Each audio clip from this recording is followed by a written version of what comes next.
Coming up on 2020 on ID.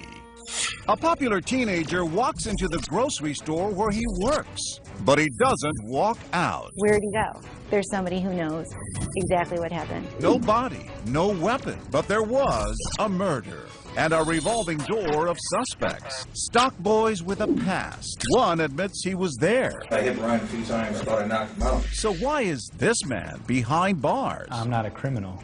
It's all made up. And what secrets does this town hold? There are rumors that Mario Cacharo was selling drugs. I think he coerced my son to working for him, and things got out of hand. Families fighting for their sons. That is a big cover-up, big time. There was no DNA, no witnesses, and no motive. And a blood-sniffing crusader takes us inside a cold case. Push his hand like this. Interrogation tapes and new evidence, she says, points to the real killer. Comes up behind him like this and cuts his throat. Mystery in a small town. Welcome to 2020 on ID. I'm John Quinones. It's a tragic story that happens all too often. A well-liked kid heads off to a very familiar place and is never seen again. But what makes the case of Brian Carrick even more haunting is the belief that he was harmed by someone he knew, and lingering questions of whether the man behind bars is the real killer. As Ryan Smith first reported in 2014, this twisting tale of rumors, a recanted confession, and the untimely death of a central character has left a small town with relationships shattered and more than one family broken-hearted. The village of Johnsburg, Illinois, the essence of small-town America. A flag-waving heartland some 50 miles outside of Chicago. A conservative community where tradition reigns and nostalgia is embraced. Some call this Mayberry of the Midwest. There's a lot of farms out there still, and then there's some subdivisions that have crept in. You got the grocery store, bowling alley. Very simple, very just kind of easy. But Johnsburg is also a village with a secret. A lingering, unsolved mystery that still has people talking. I can't really think of a bigger news story. I would say everybody had an opinion.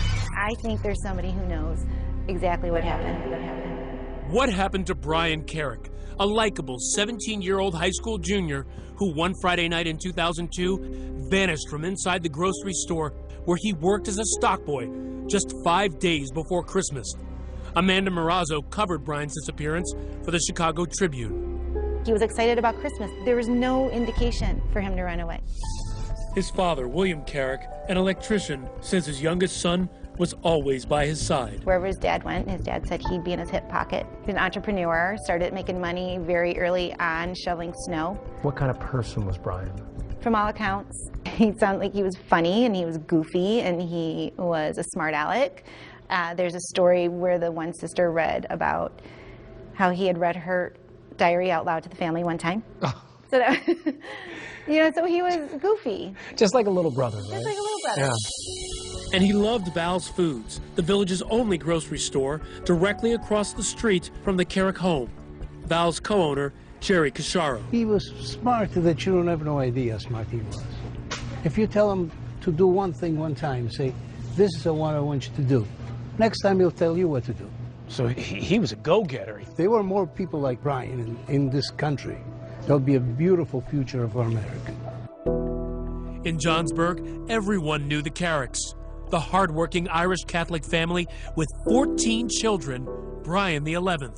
Parents, when they got married, said, God, give us as many kids as you want to give us, and we'll take them. Describe the Carrick family for me. What were they like? They, all very nice people. One of the sisters said they didn't have the best clothes, and they didn't always have school supplies, but they had a lot of love.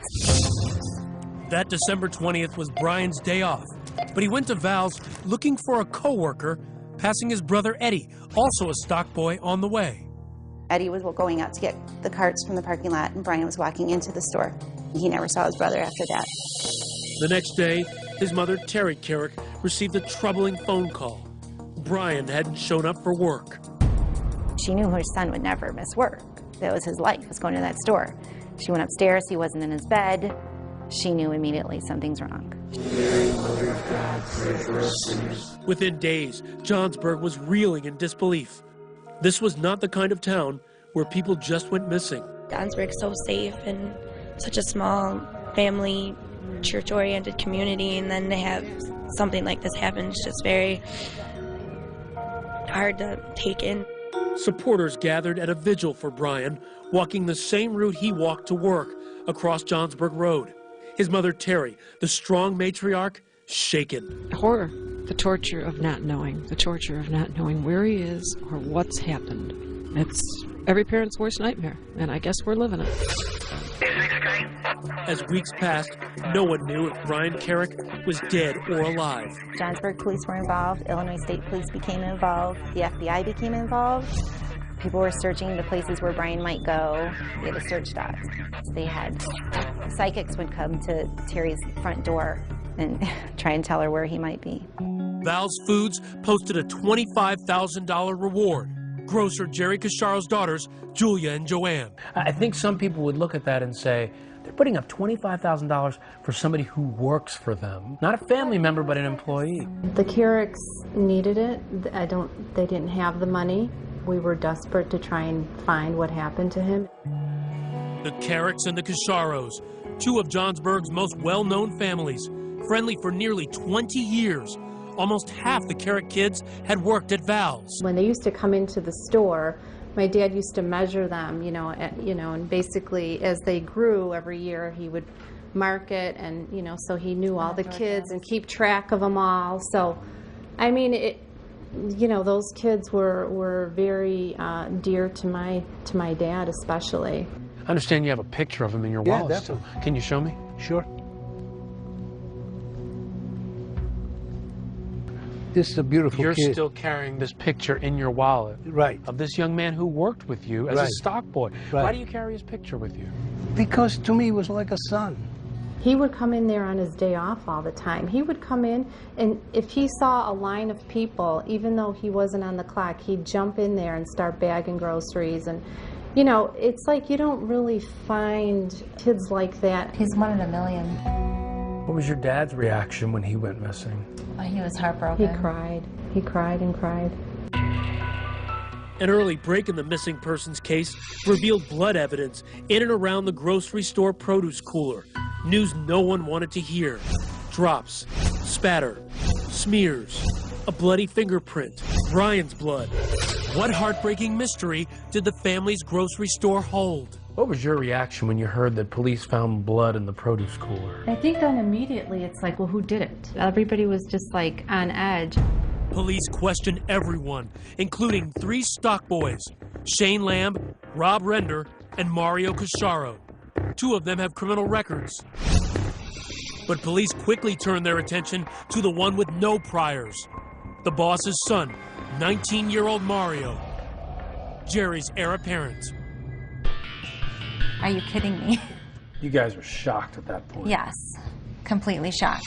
Mario is really one of the nicest, kind, intelligent, funny, just a sweetheart. Cops were beginning to develop a more sinister profile as Brian's father, William Carrick, would share with a local reporter. Mario allegedly was selling dope, and I think he coerced my son into working for him. And somehow, things got out of hand. There are rumors that there was some things going on at the grocery store that shouldn't have been going on. Tell me about that theory. The story is that Mario Casharo was selling drugs and that he would use some of the kids in the grocery store like Brian Carrick to sell the goods. And Brian Carrick, being the sweet kid that he is, wouldn't always collect the money. Authorities were convinced that the boy who freely gave away pot was a victim of foul play. They believed he was killed over a $400 to $500 drug debt he owed Mario. Police began to dig into Mario a little bit, and they believed that he was selling drugs. I think, maybe he smoked pot. I think maybe him and his friends bought it and sold it to each other. I mean, you're talking about a very small amount. But with no eyewitnesses, no physical evidence tying Mario to the crime scene, or even a body, the investigation grew cold. And so did the bond between the Carricks and the Casharos. The relationship had gone sour, and then one day my dad said that Mrs. Carrick had come in the store, and she kind of turned her back to him when he approached her to say hello, and that was the last time she ever spoke to him. But for Mario, life was moving on. Mario Anthony Casharo. Here he is receiving his degree in finance from Illinois State University 3 years after Brian's disappearance. But for the Carricks, no closer to any answers, it was as if time stood still. Hey, Mario. Mario joined the family grocery, worked as a manager, and helped build the business. That was not the only store that he was going to have. It was always going to be 2 stores and 3 stores and 4 stores. That grand plan would never happen. Mario's world was about to collapse around him. A break in the case. This stock boy, Shane Lamb, would change everything with a tale of violence in the produce cooler the night Brian vanished. I hit Brian a few times. He was bleeding from his mouth. I thought I knocked him out. Where's Mario when you're doing this? Right in the doorway. What did happen to Brian Carrick? Stay with us.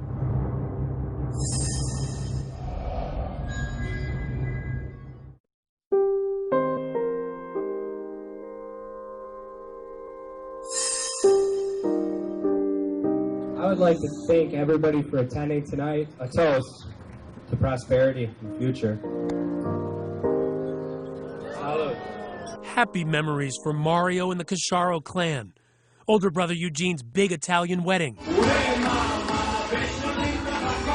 But good times were in short supply for this family. Jerry and Maria Casharo, Italian immigrants, met and married in the States, realizing their American dream when they joined with relatives to buy Val's Foods. You know, he didn't have anything given to him. He came to this country, built what he had from the ground up. In an age of superstores, Val's thrived in this small town where a night out is spent at a bowling alley or a pizzeria. Nearly every family in the village shopped there. So many of the local kids worked there. And for the Casharos, the future was bright. Those dreams now tarnished by tragedy and grisly rumors about missing stock boy Brian Carrick, believed to have been killed inside the store's produce cooler. One of the persistent stories is that Brian was killed in the cooler.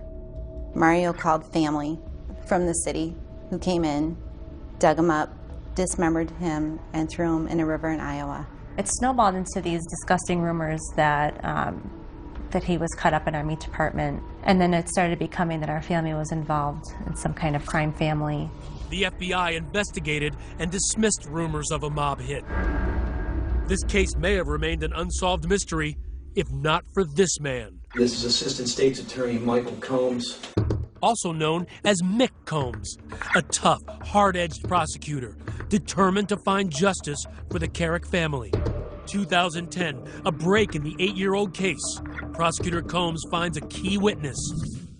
His name, Shane Lamb. Who is Shane Lamb? Shane Lamb, he's got a criminal history.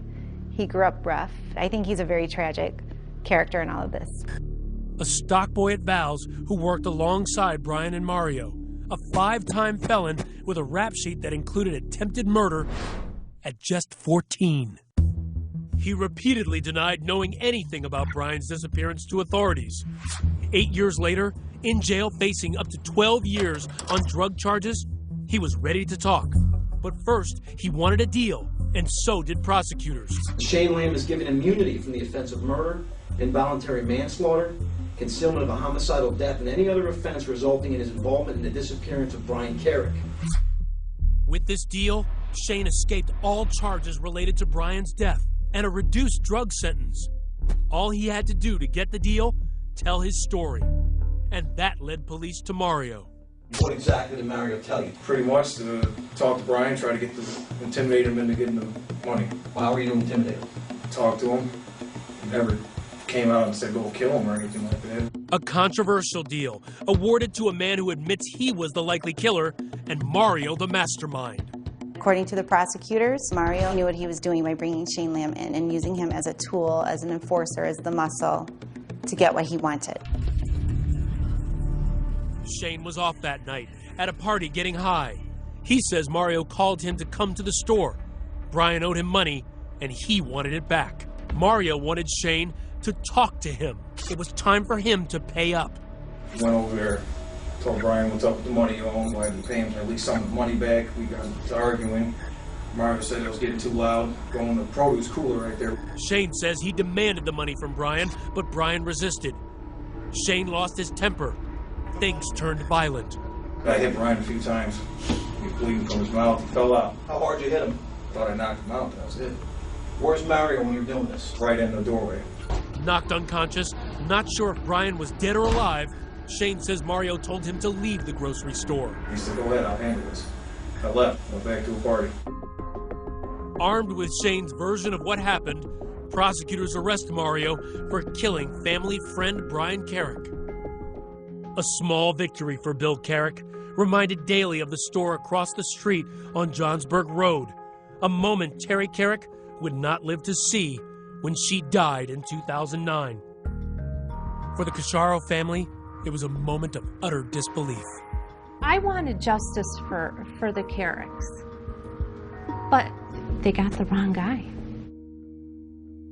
Mario and Shane, the mastermind and the muscle, according to the prosecution's theory. Though Shane says Mario never laid a hand on Brian, never ordered him hurt, prosecutors insist he's guilty of the rare charge of murder with intimidation. To them, just by uttering the words, "Talk to him," Mario Cacharo sicked a weapon of destruction on Brian and was responsible for everything that followed, including Brian's murder. Had you ever heard of this kind of charge before? No. Had it ever It's been very used rare. before? From my understanding, it hasn't. An aggressive move, the charge never before used in Illinois state history. Mario pled not guilty. The case goes to trial. After 12 hours, jurors were deadlocked, 11-1 in favor of the prosecution. A hung jury. Sometimes lay people struggle with one person being legally accountable for the actions of another. When you learned that it was a hung jury, what were you thinking? Frustrated, just like the Carricks were.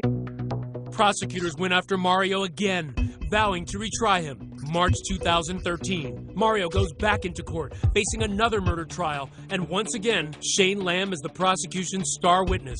Prosecutors telling jurors Shane Lamb was Mario's enforcer, a tool for his dirty work. You don't bring Mother Teresa to a shakedown. You bring a badass like Shane Lamb. In closing arguments, prosecutors branding the pair mean little delinquents, criminals who flock together in Mario's drug cartel. So this is a narrative the prosecutors are building so that people can see Mario as some dangerous, nefarious figure. Well, I mean, if you have evidence, then you stick to the facts and you say, okay, here's his DNA, here's his blood, here's, the timeline. They didn't have any of that. No. So they had to dirty him up a little bit. Prosecutors' clever strategy worked.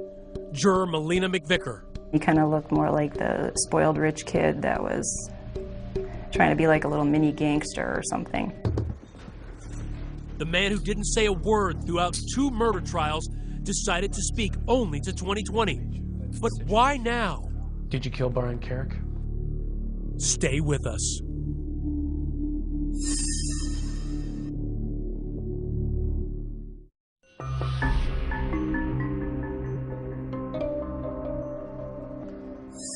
After 12 years and 2 murder trials, there has finally been a conviction in the murder of Brian Carrick. But questions remain. And now the man behind bars for murder tells what he says really happened and what didn't. Once again, Ryan Smith. Mario Cacharo sits inside one of the toughest maximum security prisons in the country, Menard. Over a century old, the notorious and the deadly have been here. Remember him? The serial killer clown, John Wayne Gacy? He did his time here. And now, it's home for Mario Cacharo, which is where William Carrick believes he belongs. Everything I've heard about these maximum security prisons is bad. I guess he's earned his place. The college graduate and budding grocery store magnate, now a convicted murderer, shackled and chained to the floor. Brian Carrick's family believes that you belong here. If allegations are repeated over and over and over again for, say, 7 years, you begin to believe that it's a fact. The Carricks believe that you know where Brian's body is. It's sad that they think that. It's sad that that they would ever think something like that. And I really hope that we find Brian. A toast to Mario before every family meal. The welcome of Mario in the very near future. I'm not a criminal. Nobody in my family's ever even been in handcuffs. I'm the first. And that includes extended family as well. Mario says Brian Carrick was a loyal employee and they had a good relationship. He was a good guy.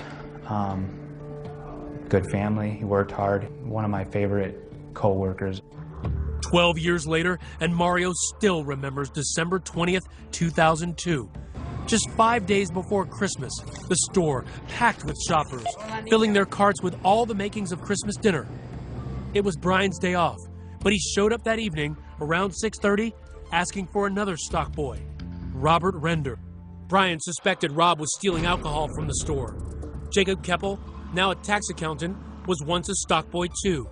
In the weeks leading up to Brian's disappearance, Rob was under suspicion of stealing alcohol from Val's. And I was present for a conversation between Brian and Rob in which Brian stated to Rob, I know you've stolen alcohol from here in the past, and if I catch you doing it again, I'll turn you in. And what did Rob say back to him when he said that? I don't think he did have a response. Brian was looking for Rob Render and had asked me if I seen him, and hey, where is this guy? And I paged him, and that was the last time I seen him. After seeing Brian, Mario says he picked up a pizza nearby, sharing it with employees in the break room, clear across the other side of the store from the produce cooler. That's his alibi. Mario says he helped close the store, as usual, at 8. Both the defense and prosecutors believe Brian was murdered before closing time. Did you kill Brian Carrick? Absolutely not. Are you responsible in any way for his death? No. As for the prosecution's claims that the man who put him in prison with his testimony, Shane Lamb, was called to the store that night to talk to Brian. So this is important because police believe that sometime you call Shane Lamb. Did you ever call him? No. We actually gave them my phone records and showed them that there was no call. On your urging of talk to him, has an altercation with Brian Carrick, punches him a few times, lays him out. You tell Shane, go, I'll take care of this. Any truth to that? Not at all. I didn't even see Shane in the building that evening. Why would I say, yeah, buddy, let me take care of this for you? I don't even know that kid. Let me just take care of a murder for you. Be serious, you know what I mean?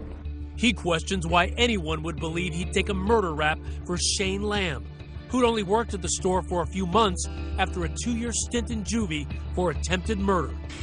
But what about the witnesses who testified Mario sold pot? Did you ever sell drugs? There were times that when I was smoking pot that I would, I guess, sell people pot out of my personal stash, but it wasn't anything that it wasn't like a criminal enterprise. Did Brian ever sell pot for you? No. Did Brian ever owe you money from selling pot? No. So this claim about him owing you $400 or $500, and that's why you had Shane talk to him? It's all made up. They took something that's very small amounts of marijuana and made it seem like it was a huge criminal enterprise. They actually went so far as to say I was a drug cartel and kingpin. That's significantly different than smoking some weed with your friends. Former local reporter Sarah Strzelka agrees.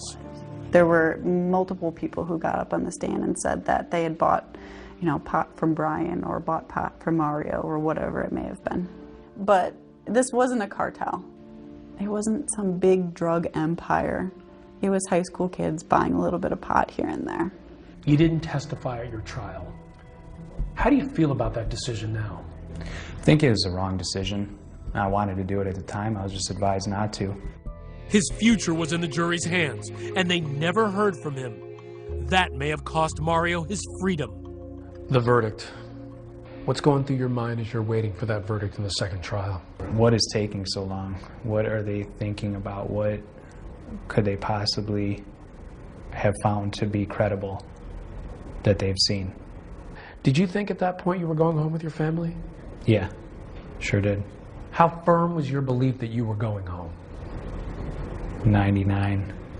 Going home wouldn't be in the cards. A guilty verdict. Mario's mother's outrage, caught by local news cameras. My son is innocent. There's a big holdup, the big time. His family sobbed. His father wailed. Mario was confident the whole time his hat was up, and then he just dropped his hat. He was shocked and thought he would never be convicted. There's no physical evidence. It was heart-wrenching. It was if Mario had died. People were sending flowers. People were just coming in to hug us, and it was such a surreal, emotional experience. It's like an experience I can't even explain to you. Can you make it through 26 years in here? I don't want to. I mean, if I have to, I will find a way, but I don't want to. I don't want to sit every day thinking about, how did I get here? Because I don't have the answers. You know what I mean? Next, enter this woman. She's on the trail of evidence never brought to trial and a new suspect. I didn't do anything, and I don't know anything. Renner comes up behind him like this and cuts his throat. Stay with us.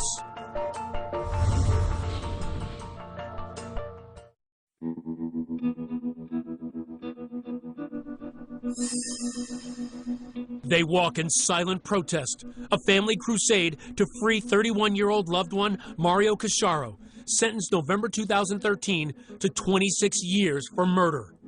There was no physical evidence, no DNA, no witnesses, and no motive. When you are innocent, you are going to fight until the very end because you know you're innocent. And we're going to fight to the very end because we're 100% behind it. And that's why they hired this gladiator, Kathleen Zellner, a high-powered attorney, to appeal his case. Her reputation, overturning convictions and solving cases. She's uncovered what she believes are secrets long tucked away inside the family grocery store. I believe we have an excellent chance. This will just be reversed outright. According to Kathleen, the trail of evidence, potentially so explosive, it may set Mario free. She believes the evidence leads not to Mario, not to Shane Lamb, but to one man, Rob Render, an early suspect in the case, that stock boy Brian accused of stealing alcohol from the grocery store, and the one Brian was looking for the day he vanished. What do we know about Rob Render? Another troubled soul. He's just had a lot of problems, a lot of drugs.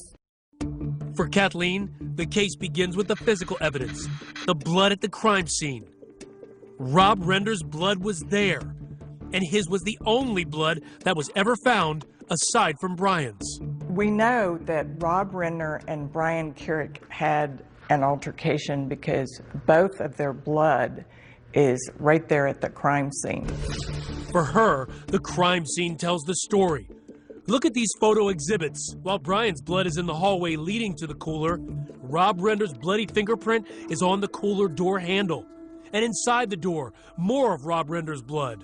When police questioned Rob, he insisted he wasn't there. I didn't do anything, and I don't know anything. And it's like, you know, it's just... They asked Rob, if he wasn't there, why was his blood? Maybe I cut my finger. Hey, who knows? Maybe I bit my nail so bad because I do that it bled a little bit, and I put my thumb in the door. There's no way that this amount of blood could have been left by Rob Renner by biting his nails. You'd have to be a hemophiliac. You'd have to have a clotting disorder. And for Kathleen, the motive. Brian turned in Rob for stealing booze, ridiculed him at work for being weak.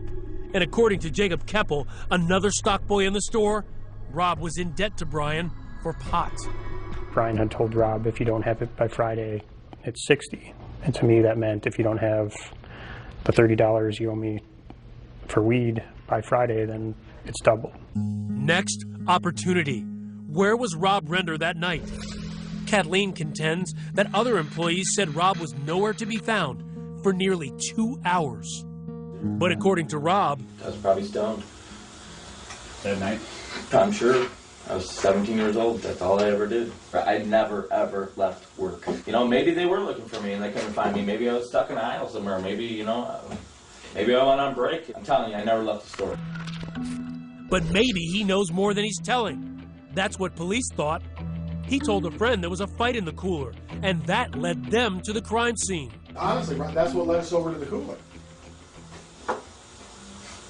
And led us to the blood. Nobody else has said that. Right. There was a fight in the cooler. Nobody else knew where the scene of the crime was. A detail Kathleen believes only the killer would know. She says Rob also tried to cover his tracks, mopping up the produce cooler that night and being on the scene the next morning when co-owner Jerry Casciaro noticed a pool of red-tinted water.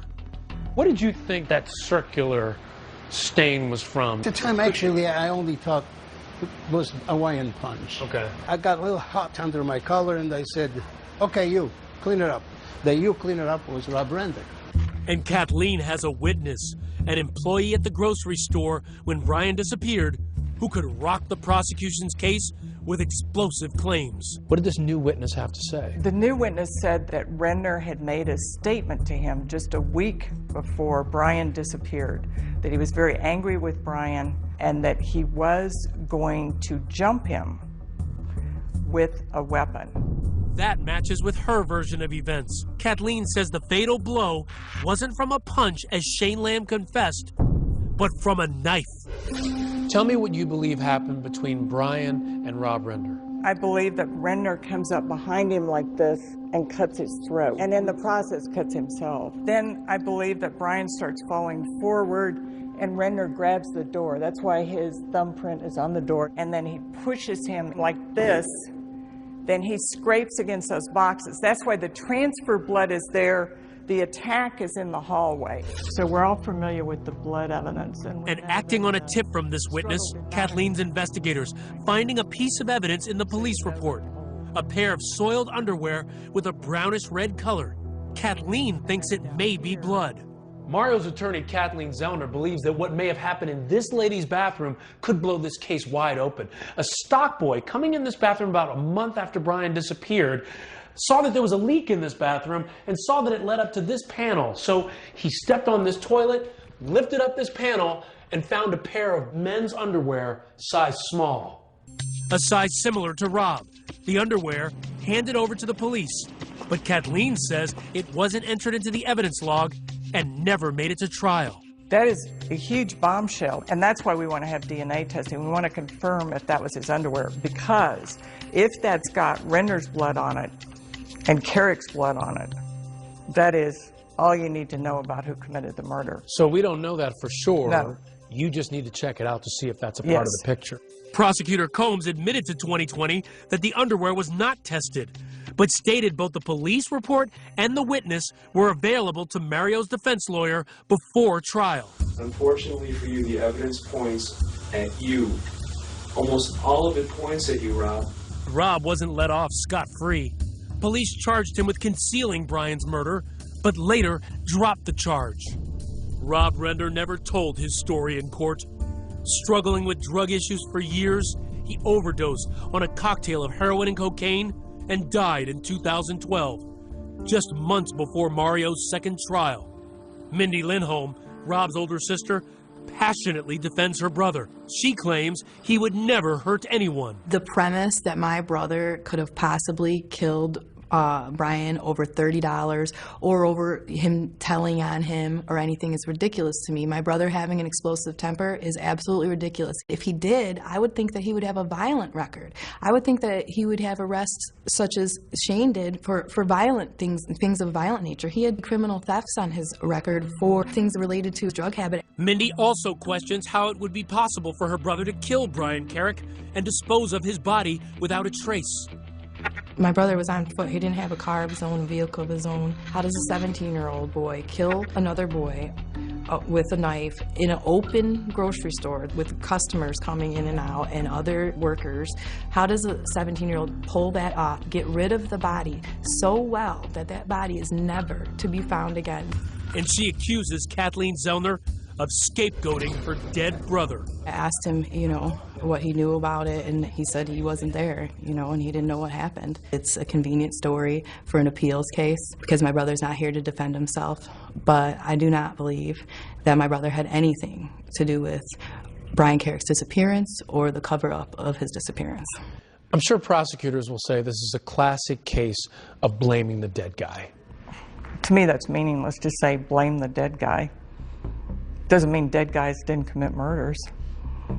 The only person that really dislikes Brian Carrick is Renner. The only person that owes money to Brian Carrick is Renner. The only person who's ever described wanting to jump him with a weapon is Renner. And the only person in that back hallway is Renner.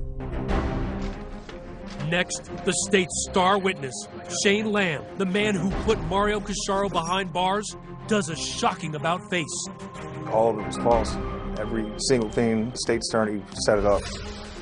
Stay with us.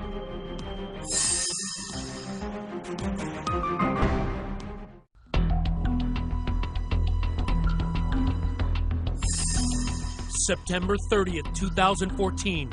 A dramatic development in the Mario Casciaro case. The man at the center, the state's star witness whose testimony helped send Mario to prison, now says it was all a lie. Shane Lamb sat down exclusively with 2020 with a stunning confession. Why are you coming forward now? Because Mario was in there for 26 years for something he didn't do. I didn't have anything to do with this. Mario didn't have anything to do with this. He doesn't deserve to be in prison. And it's safe to say that he's serving 26 years in a maximum security prison because of your testimony. Yeah, that's right. He said he was coerced by a prosecutor hell-bent on putting Mario behind bars. What do you want to say about your testimony today? All of it was false.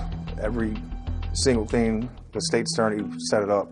He's talking about Assistant State's Attorney Michael Combs, saying he forced him to place Mario at the crime scene to get that immunity deal, the one to avoid being charged in Brian Carrick's death. Shane says his back was against the wall. I was arrested for cocaine charges. My offer was 12 years. They said that I'd be indicted for murder if I didn't cooperate. And it came down to him or Rob Render. He said Rob Render was in Lake County Jail. If I didn't want to talk to them, that they're going to go to Rob Render next. So you believed that they were either going to feed a story to Rob Render that he was going to tell about his involvement or Mario's involvement, and Right. whoever took the deal first. Exactly, yeah, 100%, that's how I felt. Here he is giving his statement. But according to Shane, what you don't see before this point, before the cameras roll, he makes allegations that Combs sat him down for an hour without his lawyer, telling him what to say point by point. On December 20th, 2002, Mario Casciaro never called you to say, come to the store and talk to Brian Carrick because he owes me money. Never. You weren't his enforcer? No. Did you guys ever get into a fight? No. You never punched him 2 or 3 times, knocking him unconscious? Never. And then Mario never said to you, get out of here, I'll take care of this? Never. Never happened. Explosive allegations, especially if true. But there's a problem. Shane Lamb has a long history of lying, along with a lengthy rap sheet. You're a 5-time felon. You spent a lot of your life in and out of jail. Can you understand that people are going to say, well, how can we believe him?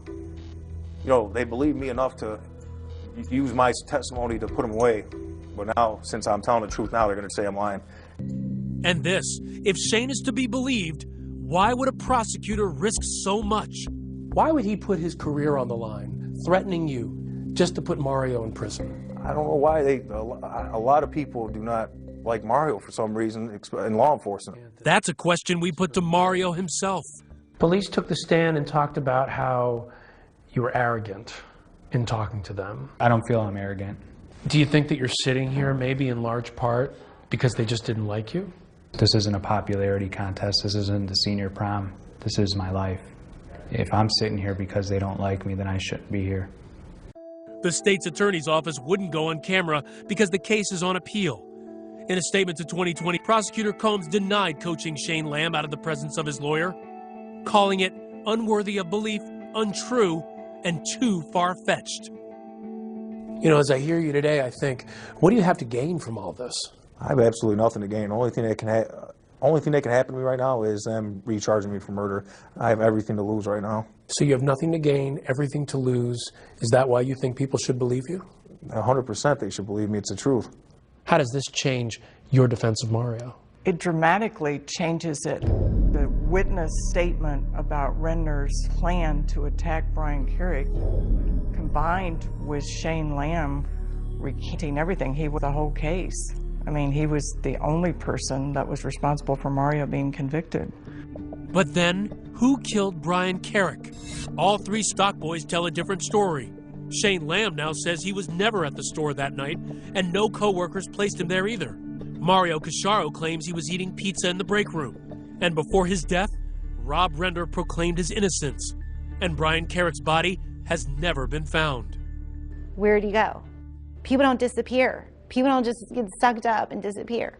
And that's the part that's why we're talking about it. It's so unfair to that family that they still don't really know. But for Shane Lamb, one thing is clear. He is willing to spend the rest of his life in prison so that Mario doesn't have to.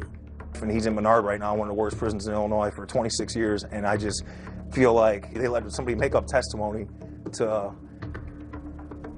get him locked up for 26 years, and he's sitting there and he can't do anything about it. I'm not going to have it on my chest anymore. You were the one who put him in Menard. I was, but I was following what they wanted me to say. They just wanted to close the case. It seems like this weighed heavily on you. It did. I don't want to be the reason that he's doing 26 years. If, you know, Mario was watching this, I just want to tell him I'm sorry. His family, I'm sorry. If you feel so deeply about it now, where was that feeling when you were telling the story that put him in prison? At first, you know, I don't care how tough you think you are, you know, it doesn't seem real until somebody gets convicted. I'm happy that he's finally telling the truth. I wish he would have done it at the trial, so that way I wouldn't have been subjected to this, because this changes your whole life. Are you losing hope? When you sit in here, it's hard to be optimistic. Every day that goes by is another day that I'm not with my family. Oh, God bless Mario. My dad's 79 years old. I don't know how much longer he has left. And every day that goes by, I'm missing out on that. You're missing out on being with your family.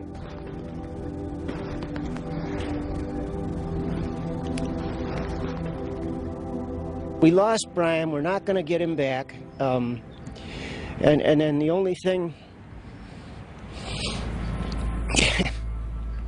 I can hope for is that I'll meet him again someplace. Two families in pain and seeking justice for their loved ones. But has justice been served? Where Brian Carrick is remains the mystery on Johnsburg Road.